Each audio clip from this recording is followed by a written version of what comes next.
Menteri Keuangan, Menkeu, Sri Mulyani mengungkapkan bahwa penganiayaan oleh anak pejabat Direktorat Jenderal Pajak, DJP, Mario Dandi Satrio terhadap putra pengurus GP Ansor, Kristalino David Ozora adalah masalah pribadi.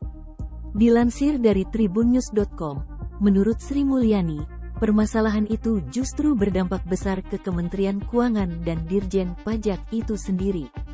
Tindakan tersebut tentu adalah masalah pribadi namun telah menimbulkan suatu dampak yang sangat besar terhadap persepsi Kementerian Keuangan dan Direktorat Jenderal Pajak, DJP, ujarnya dalam konferensi pers melalui daring yang ditayangkan di kantor pusat Ditjen Pajak, Jakarta dikutip dari YouTube Kompas TV, Jumat, tanggal 24 Februari tahun 2023. Sri Mulyani pun membeberkan langkah-langkah korektif seperti tidak membenarkan menampilkan gaya hidup mewah oleh pejabat Kemenkeu dan DJP. Hal ini menimbulkan pandangan negatif dan menggerus kepercayaan publik terhadap Kemenkeu dan DJP. Gaya hidup mewah ini, lanjut Sri Mulyani, justru akan menimbulkan pertanyaan publik terkait asal-muasal diperolehnya harta tersebut.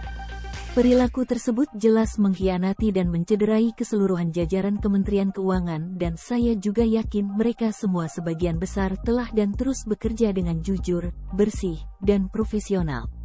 Tindakan-tindakan yang mengkhianati dan mencederai reputasi dan kepercayaan masyarakat terhadap Kementerian Keuangan dan Direktorat Jenderal Pajak tidak dapat dibenarkan, tuturnya.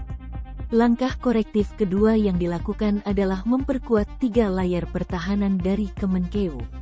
Pertama, mengkoreksi manajemen pimpinan unit terkait yaitu dengan menelusuri pegawai jika melakukan tindakan menyalahi wewenang, memperkaya diri sendiri atau orang lain, serta melanggar peraturan aparatur sipil negara, ASN. Kemudian, Sri Mulyani ingin adanya kepatuhan internal di masing-masing unit eselon I, jadi keberadaan dan peran dari kepatuhan internal untuk melaksanakan disiplin, mengidentifikasi, dan membuat pencegahan awal harus diperkuat, tuturnya. Lalu, peran Inspektorat Jenderal, Itjen, Kemenkeu untuk terus melakukan penegakan disiplin dari para pejabat. Sri Mulyani pun meminta agar 3 layar pertahanan Kemenkeu ini dievaluasi dan diperkuat demi mengembalikan kepercayaan publik. Sebelumnya, kasus penganiayaan terhadap David oleh Mario menjadi sorotan publik. Hal ini lantaran pelaku adalah anak dari pejabat DJP yaitu Kepala Bagian Umum DJP Kantor Wilayah Jakarta Selatan II, Rafael Alun Trisambodo. Tak hanya itu, mobil Jeep Rubicon yang dikendarai Mario saat akan melakukan penganiayaan juga menjadi sorotan lantaran tidak terdaftar dalam laporan harta kekayaan penyelenggaraan negara, LHKPN, milik Rafael. Ditambah, mobil tersebut saat digunakan memakai plat palsu dan telah dikonfirmasi oleh Kapolres Metro Jakarta Selatan, Kombes AD Ari Syam Indradi. Kemudian, mobil Jeep Rubicon Wrangler itu juga tercatat menunggak pajak berdasarkan penelusuran di website Samsat yaitu https://samsat-pkb2.jakarta.go.id. Mobil Jeep Rubicon itu tertulis, masa pajak habis. Adapun tipe dari mobil tersebut adalah Jeep Wrangler 3.6 dengan tahun pembuatan 2013.